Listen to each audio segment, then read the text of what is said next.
Welcome back to the TelecomTV Summit on Private 5G and the Edge and our live Q&A show. I'm Guy Daniels, Director of Content, and this is the second of 2 live Q&A shows. It's your final chance to ask questions related to private 5G networks and the Edge. Now, earlier today, we held a panel discussion that looked at telco partnership strategies in the private 5G sector, those that show the most promise and those that, well, quite frankly, don't. We have already received questions from you, and most of our panelists are back to help answer them during this live show.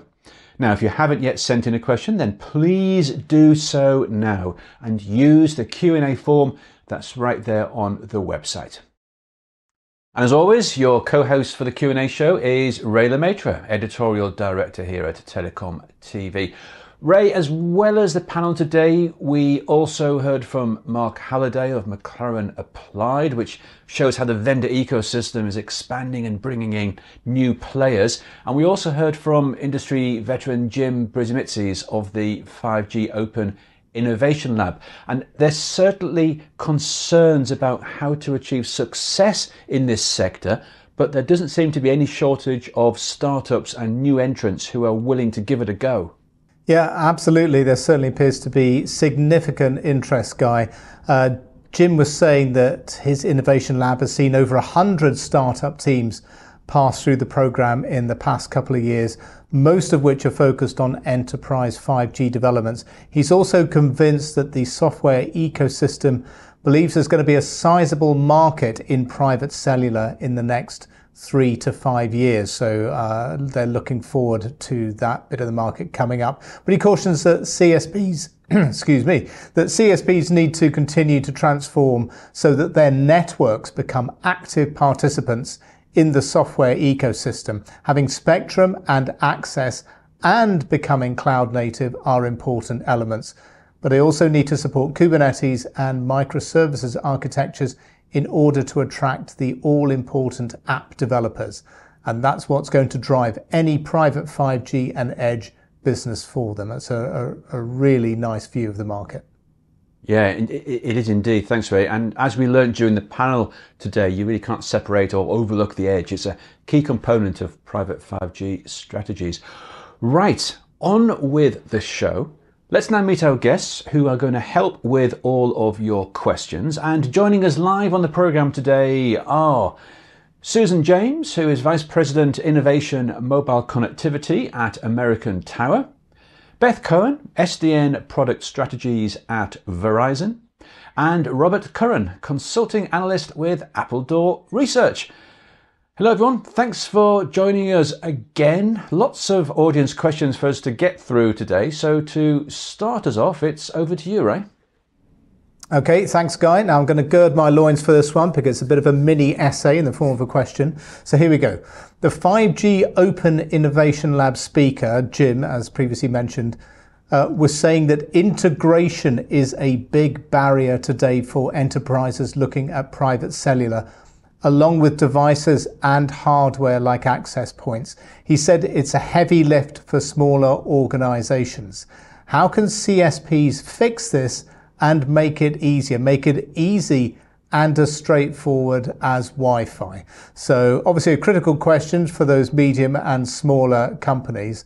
Beth, what can they do to overcome these integration and technology hurdles? So I would focus on, partnering with, a CSP like Verizon, which, we offer those services already so we've done a lot of that heavy lifting. We've done the integration. We've done the testing to make sure that this all works. We have extensive labs that do exactly that, figure out the best placement for these devices, make sure the devices work as they are supposed to work. I mean, we have that, deep experience of running cellular networks, mobile cellular networks, and we're applying a lot of that technology and expertise to, private 5G networks. And so your best bet is to go with a proven partner who has done that kind of work. as to get your best experience. I think the CSPs are probably in the best position because they have that deep expertise in running wireless networks. And I would argue that 5G networks actually can be simpler than Wi-Fi networks because the signals are more powerful. You need fewer devices. You need to spend less time figuring out, device mapping issues. We worked with one customer that the choice was for if they went with Wi-Fi, they were going to have hundreds of devices, while we only had a handful of devices for 5G. So it was a cost winner. The signal was better. All around they had a much better experience. Okay, thank you, Beth. Very much a telco, a carrier perspective there. Robert, is this the best solution for these medium and small size companies to just partner with a mobile operator? I think there's another aspect in here. The whole point about the enterprise environment is it's more varied, it's more diverse in that sense, and many more different kind of situations and contexts for putting devices and how they work. So I think one of the answers here is that the CSP should continue to support kind of open initiatives, open and disaggregated initiatives, because that will take some of the load, I think, away from enterprises. The more that things are standardized and more there's flexibility and choice out there. So I know it's sort of a long-term goal, but I think it's in terms of the CSPs having a role to play. They, as Beth has indicated, they do have the lab facilities and the test facilities and so on to do some of this interoperability testing, to pre-do some of the integration across many different types of vendors, many different form factors, devices, and so on. So I think a key part of that is supporting the open standards movements, participating in them, making it easier to for different components to be plugged together, because it will be variety in the end that enterprises want. They want that flexibility to make solutions that fit what they actually have. Okay, interesting perspective and add on there, something that can make it easier for those enterprises in the medium and long term. Susan, what are your thoughts here? What are the things that can ease the burden and ease the pressure on these companies that might want a private wireless network but feel like it might be too much hassle? Well, I think if you look at where Jim is coming from, he's coming from Open Innovation Lab, where they're putting things together for the first time. So a lot of the challenges that he sees are what you see with early technology. And then you're going to have these sorts of challenges where they haven't been done before. And to Beth's point, when these things have been put together and industrialized, which are the products that would come through the CSPs, a lot of those issues are going to be resolved. But I think it's also a combination of not just the private network that they're talking about there. It's adding the new applications on the edge compute, as well as running those over a network, whether it's Wi-Fi or 5G. Those sorts of issues are going to need to be resolved by the systems integrators. And when you're talking about doing this in an innovative environment that's changing, it's going to take extra time. So it comes down to, are you picking applications that have been deployed before, or are you on the bleeding edge of technology? And I think that's more the issue here. So if you're picking things that have been industrialized, it's going to be much easier, regardless of whether it's Wi-Fi or 5G. Okay, great point there. Okay, a great set of answers to that question to start us off on today's program, but we've got plenty of questions to get through. So Guy, over to you for the next one. Yep, thank you very much, Ray. So next question here is, well, it's more of a regulatory one, perhaps best addressed by regulators. But let's see what we can do today. So the question is, what are the challenges around spectrum allocation and management for private network use? Is this business as usual, or are the CSPs having to evolve their processes to support enterprise requirements? Susan, are you able to give us some perspective on this particular question we've got? Sure. So I think the first question is about spectrum, and it depends what country you're in. In many countries, private spectrum has been allocated. So in the US, you have CBRS. Germany, you have private spectrum, and it is coming in a number of other countries. And it's going to be a specific, bandwidth and frequency that's allocated to those networks. If you want things outside that, then it's definitely going to be licensed spectrum that's going to be coming through the CSPs. So you have, it's all very regulated on how that's going to be managed.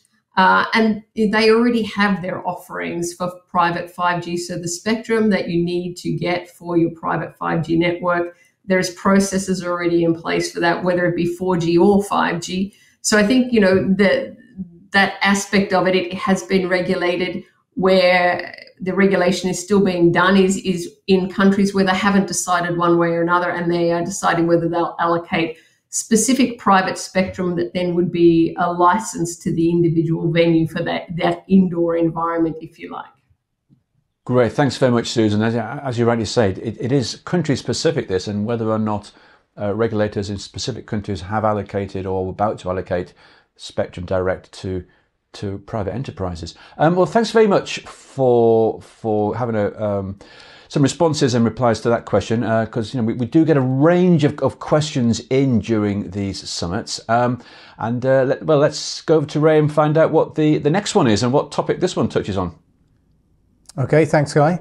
Well, this one is on security, and the question is: when it comes to security, is 5G really more secure than 4G/LTE private networks? So, is a 5G private network more secure than a 4G private network? The person who sent this question in seems to think that this is maybe being put as the case for the industry. Robert, is this the case? Is this what is being touted by the industry, that 5G is more secure? I think inherently every new generation of technology we expect to be more secure, to have addressed the security vulnerabilities of our previous generation, but inevitably introduce new ones. I think it's not entirely a fair comparison. The nature of 5G is different again. So the rules are changing, the game is changing as networks become much more softwareized. We're seeing a whole bunch of new, vulnerabilities in some senses, but then responses to those, anticipation and learning from, the huge history of security in the software business. So I don't think that it's. I think the implication of the question is, is putting a question mark over security of 5G, relative to LTE. I don't think it's a straight fight in that sense. We're always pushing back in the industry on the boundaries of what is secure and how to implement security. And certainly in the software world, there's been an enormous transition about how we think about security. And so the sort of distributed applications that we see now are secured in very different ways, much more security built in, security by design, than the kind of big locks and keys that we imagined from previous architectures and generations.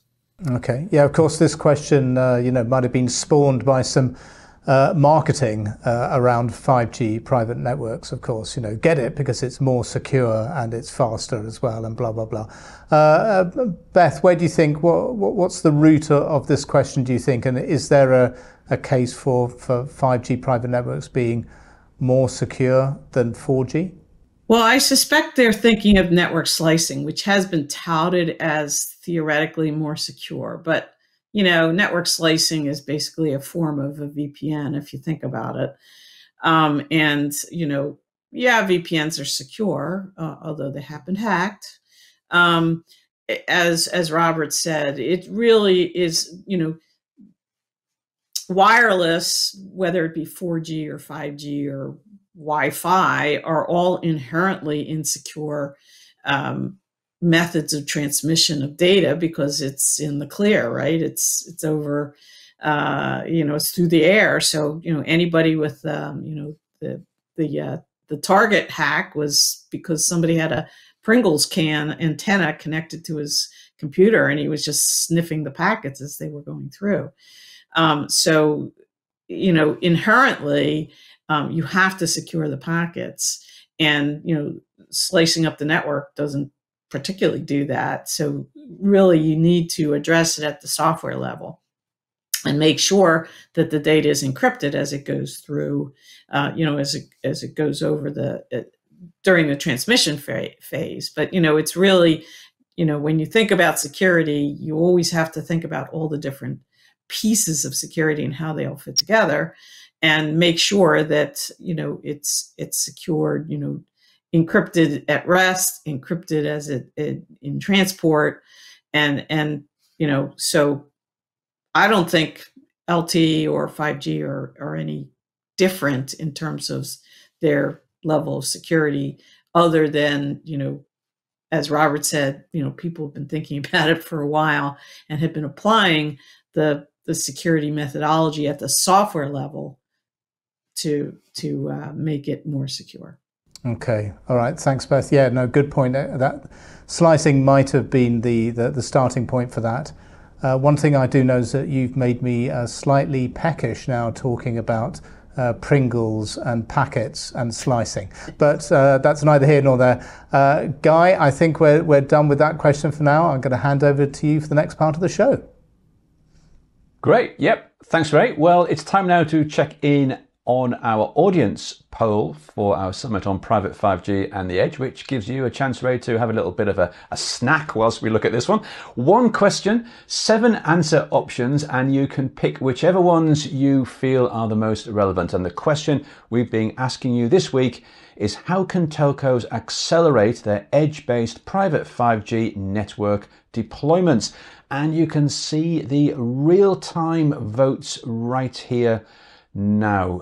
So as you can see, the percentages indicate the percentages of those respondents who have selected that particular answer there, or what they think. So for example, look at that, 54% think telcos need to work more closely with vertical sector specialists. Now, if you have yet to vote, then you're running out of time. We're only keeping the polls open until the end of today, and then Ray will take a look at the results here on Telecom TV. Right, we still have time. Oh yes, plenty of time for more questions. So back to you, Ray. Thanks, Guy. Now, yesterday's panel discussed how Wi-Fi 6 might be used alongside private 5G networks. But what about Wi-Fi 7? There's a lot of hype around this at the moment, says the person who sent in this question, especially as it promises, at least theoretically, 30 gigabit speeds and tri-band carrier aggregation. Any views about Wi-Fi 7 as it comes down the wireless pipe? Susan, what are your thoughts on this? Well, I think it's really interesting. As you said, the speeds that are promised are really very impressive, but it's not here yet. I think they're looking at probably at least the start of next year before you start seeing products coming to market and support in devices. I think there's still a lot of devices today do not support Wi-Fi 6E, so it's going to take some time for it to get out there. I don't think that there's an application today or for that volume of data. And I think once you start looking at those high-end spectrums, the distance that it can go is quite limited. So there's definitely a role for 5G where you have very good speeds and certainly good carrier, good distance, coverage distance that you're going to get more than you will with Wi-Fi. So I definitely don't see it replacing it, but I do think it's an extremely interesting offload technology, and I can't wait to see what it will do. Okay, yeah, no, all great points there, Susan. Thanks very much. Beth, are you hearing any talk of Wi-Fi 7 as part of the wireless technology options in private networks? Not really. I mean, the equipment, as Susan said, the equipment isn't here yet. It's still in the design protocol stage, which is the start of the technology, leapfrog process. And, and Susan mentioned, it has, the 30 gig pass through. We don't necessarily have applications today, but I have in my years in telecom, I can tell you whatever network you have, you will fill it up. The data will. People somehow manage to fill up the pipe. No matter how much pipe you give them, they will fill it up. So I'm sure we will come up with all sorts of interesting ways of using it up. But it's still definitely, as you said, theoretical. As are some of the applications that might fill those pipes, I guess, of course. And I'm sure nobody here wants to hear anybody mention the metaverse, not today. Okay, Guy, at that point, I'll hand over to you for the next audience question, because they are still coming in. And let's remind our audience, still time to get a question in if you've got one for today's panel. Yes, indeed. Thanks, Ray. So our next question looks at 6G and the metaverse. No, only joking. Our next question, the viewer's been looking at the poll results, obviously, and the question is, well, looking at the poll results so far, there appears to be far more interest in telcos partnering with systems integrators or vertical market specialists than there is with partnering with hyperscalers. Is the role of the public cloud giants in private 5G perhaps overstated? Maybe we don't really need them. Ooh. So, fighting talk from a viewer there. Robert, let's come across to you from those poll results. Yeah, and it's a good sample of respondents we've had there, and certainly, the top of the list there was the vertical specialists and the SIs. What's your view? Yeah, I do wonder slightly whether the telcos, the respondents to the poll, already think that hyperscalers are firmly involved in the value chain for private networks. That's why they don't need to do anything more, because it's already a set of alliances and relationships that are being established. I think obviously the system integration topic is a big one. It's understandable why that is top of the list. Again, it was in one of the questions right at the start of the session. That's natural. That's explainable. So, in the question you asked is the role of hyperscalers overstated?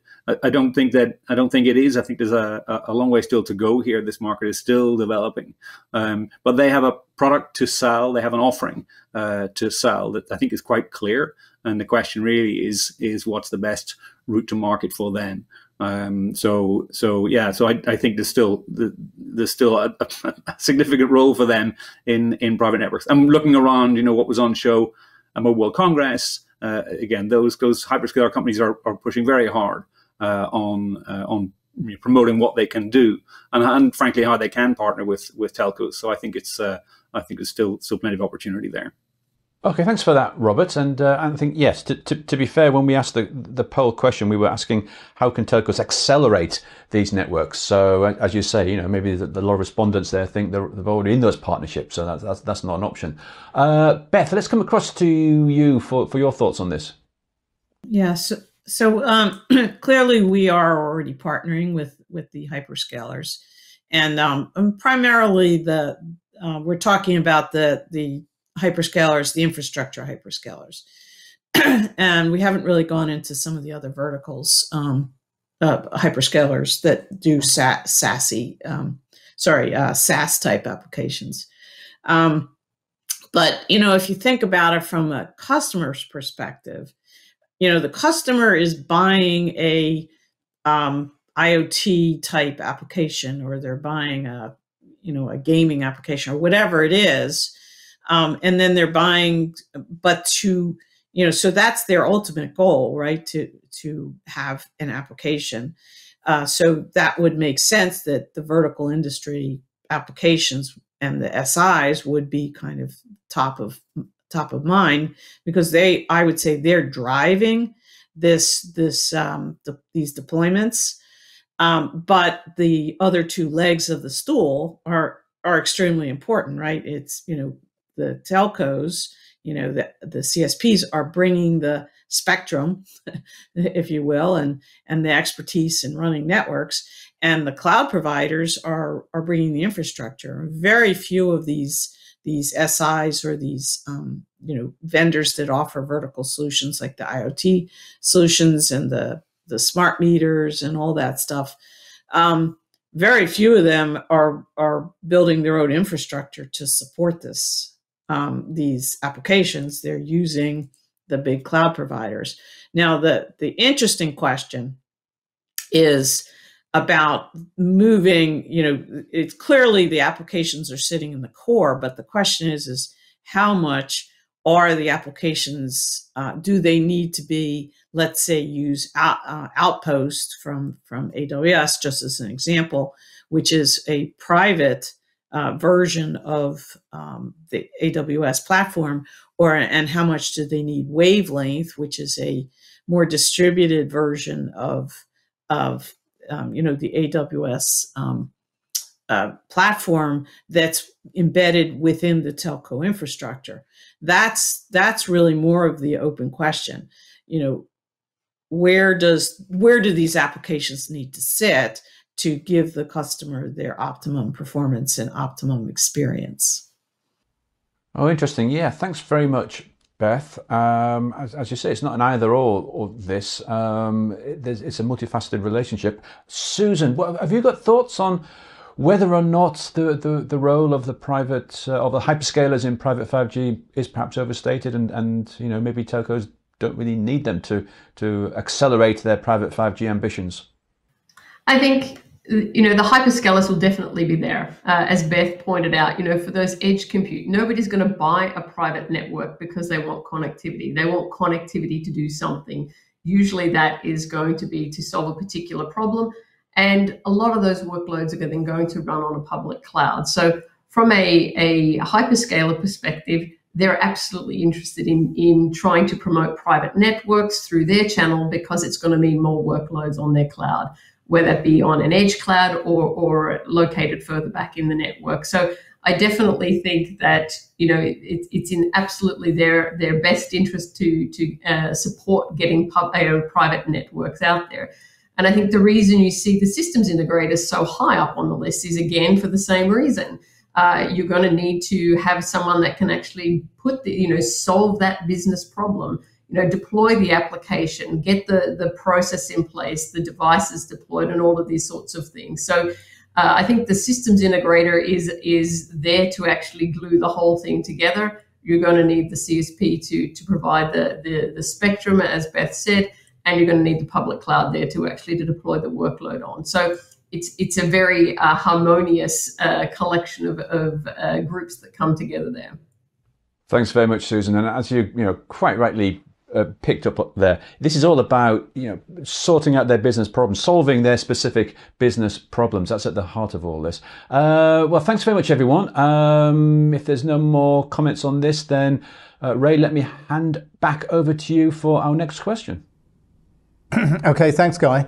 So it's interesting there that Susan ended that comment by mentioning the harmonious relationship between the players that will be taking these private networks in and helping to run them. But of course, everybody always wants to be the lead contractor, the one who gets has the prime relationship, and then hopefully gets the prime share of the proceeds, because they're all in it to make money. So we've got a question here about what, in terms of that who has the prime relationship, what are the advantages or disadvantages of a 5G private network being run by a mobile network operator or a non-operator? And also I want to add in another question we just got in recently, which is can mobile network operators and systems integrators establish partnerships to win such business? Is that feasible?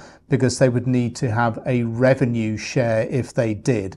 So, are there advantages to mobile network operators being the lead contractor or others? And can these relationships, partnerships exist?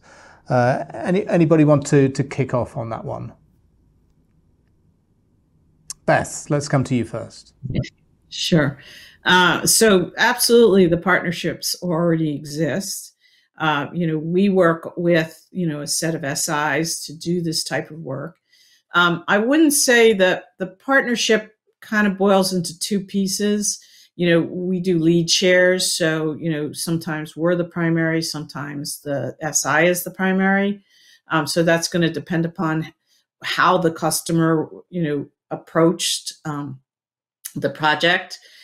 Did they go to the SI to say, hey, I have a business problem that I need to solve? Or were they working with, the telco to work on a transformation, a digital transformation project.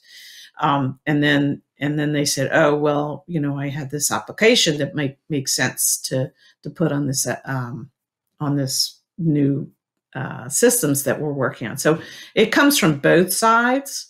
What I see mostly is lead share type activities. In terms of the partnership, it's typically 2 separate contracts. So, you don't get into the stickiness of having, you have the lead partner, the primary, and then you have a sub. It's typically just 2 contracts, which makes it cleaner in general, because, the SIs and the telcos are, I would say, in somewhat, they're related, but not fully integrated type industries. And so it does make sense to keep them separate, certainly from a contract perspective. Okay, thanks, Beth. And Susan, for these enterprises getting 5G private networks, is there any particular advantage to going with a company that isn't a mobile network operator compared to going primarily with that operator? Well, it kind of depends on the use case that you're going for. I think the focus we have at American Tower is very much around not just private networks. We're looking at venues that are going to have a combination of public network indoors as well as private networks. So when you're having a combination there and you want to have more than one MNO turn up, because the public doesn't just use one MNO or a CSP, then there's obviously an advantage to actually going with someone that actually has the ability to manage multiple, CSPs coming in there, and then also being able to do the private network on top of that. So I think there is definitely a place there for neutral host companies to support that. And when you're talking about private networks, you're going to have SLAs between the MNOs and that venue, because if they're putting their signal into that venue, they're going to expect it to be performing at the quality of the rest of their network. So those sorts of mechanisms are going to be in place to ensure that the customers that are on that network are getting the kind of experience that they would expect elsewhere in the network. So I think it's, it depends on what you're trying to achieve. If you're looking at just having a private network with only, your private on there, then I think it's really up to you on how you want to approach that. And maybe one MNO is the right way to go about that. Okay, thanks very much, Susan.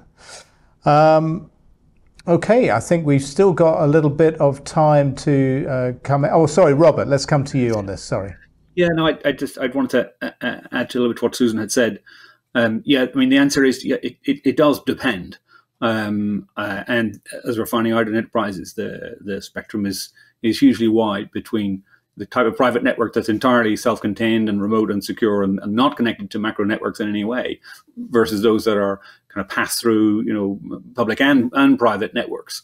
And I think the question really is, clarity on who's adding value in the relationship. We see models where SIs are taking the lead. There's a model between Telstra and Accenture, for example, where Accenture are the lead and bringing in Telstra as a supplying subcontractor there. And then there are other models where where operators are in the lead, again, proportionate to where they have the specific type of value that the end customer is looking for.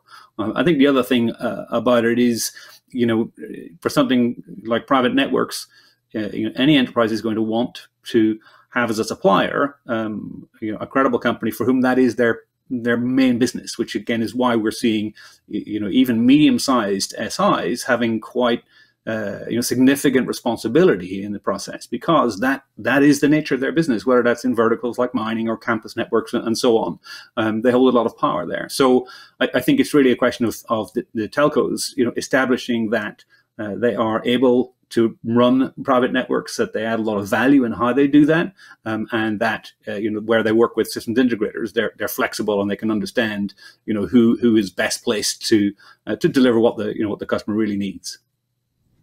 Okay, thanks, Robert. And Beth, I think you wanted to come back in and add an extra comment as well.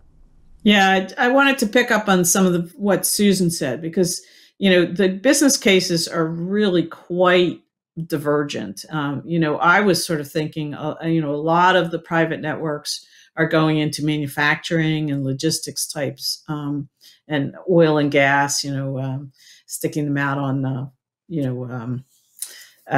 North Sea oil platforms and such things. And those are clearly, makes sense to work with an SI for that type of application, because they're going to have that deep experience, with the specific applications that the customer is interested in running.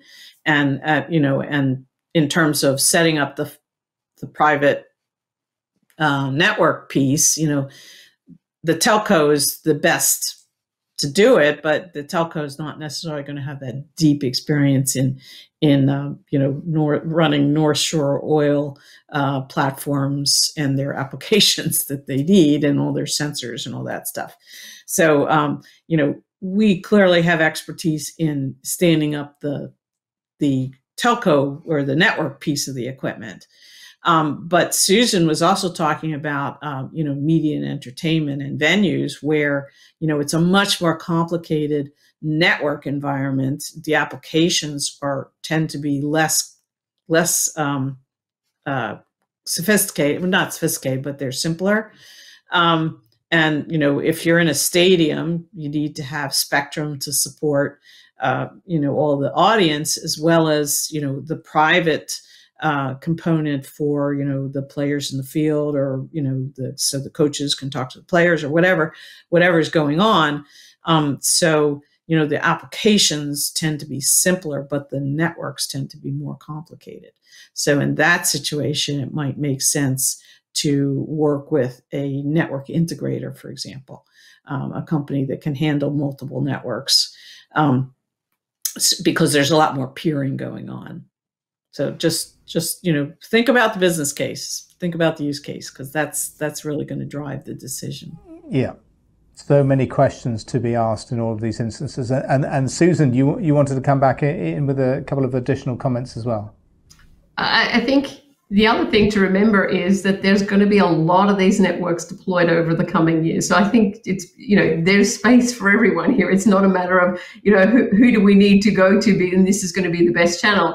There's going to be a lot of these networks rolled out. There's going to be a place for many players to play a role here. So then it's a question of what's the best way for the whole ecosystem to address this demand. So, we see, our role is a way of actually augmenting, the rollout of these networks and working with different partners to actually make that happen, whether that be through hyperscalers, or whether it be through the CSPs, or whether it be through systems integrators. I mean, we're working with all of these parties today, because there will be, multiple channels to market for private and hybrid networks.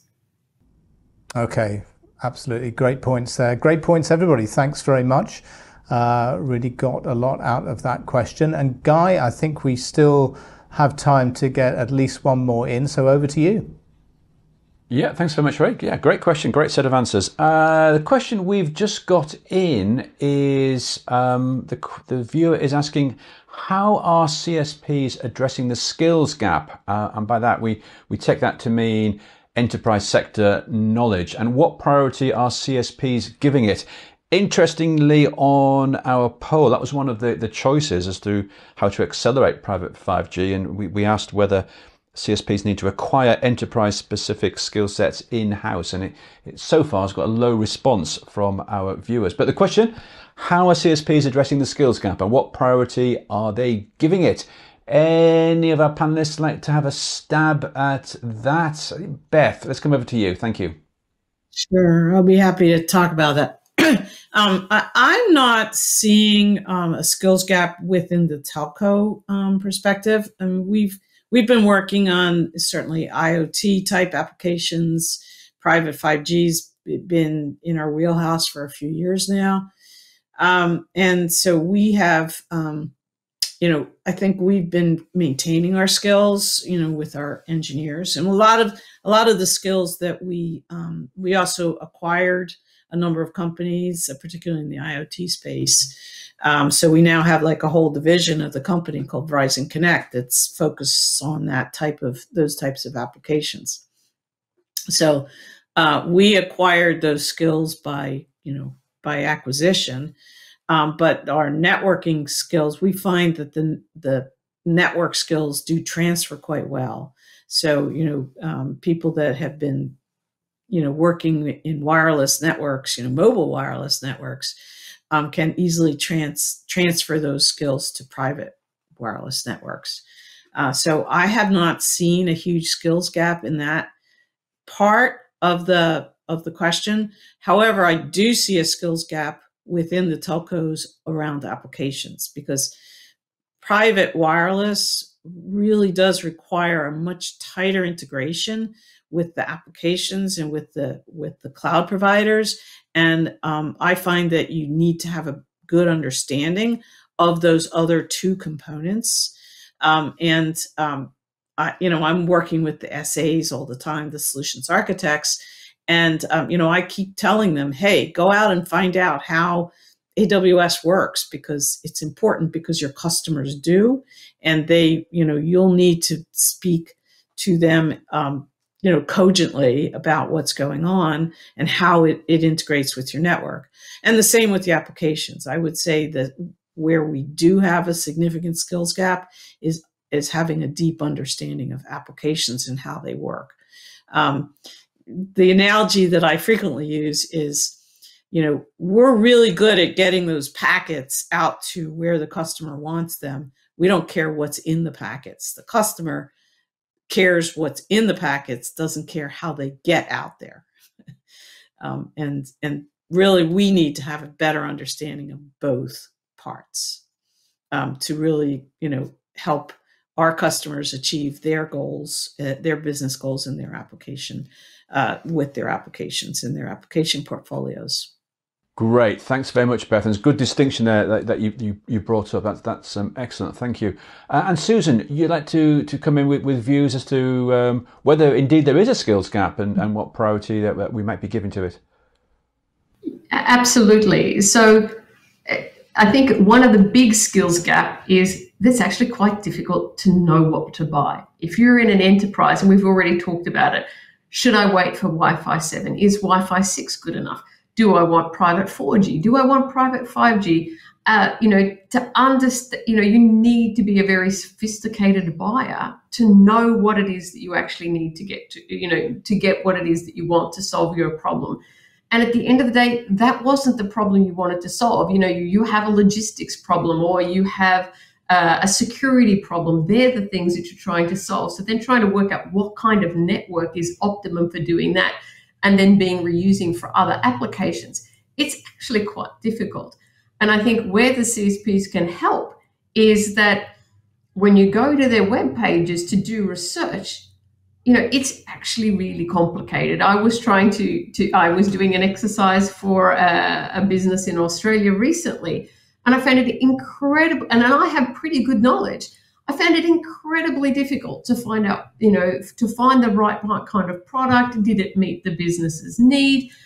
We need to make it much, much easier journey for the buyers to go through. This is the type of network that I need, and this, or, we need to say, look, give us your requirements and we'll tell you what kind of network that you need to be able to run this type of application. So I think helping, the enterprises make decisions around what is the most appropriate network for the use cases they have is certainly an area where the CSPs can step up.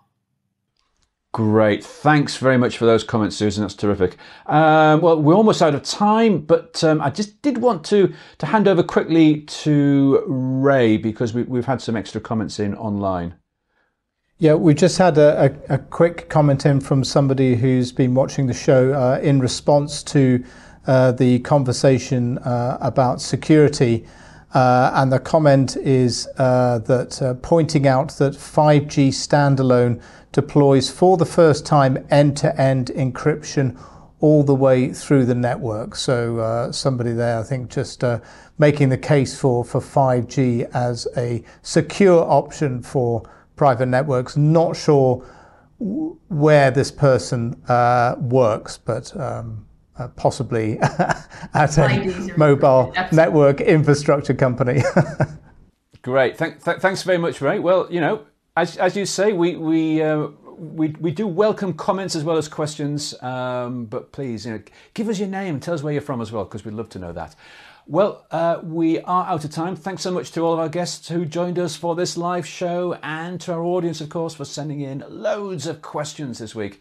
Yeah, absolutely. A great set of questions. But that is a wrap for this year's Summit on Private 5G and the Edge. But Guy and I will be back next month for our Summit on Telcos and Public Cloud. Yes, one more online summit before we get together face-to-face at the DSP Leaders World Forum. I can't wait for that.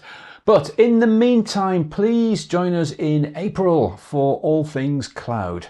Goodbye for now.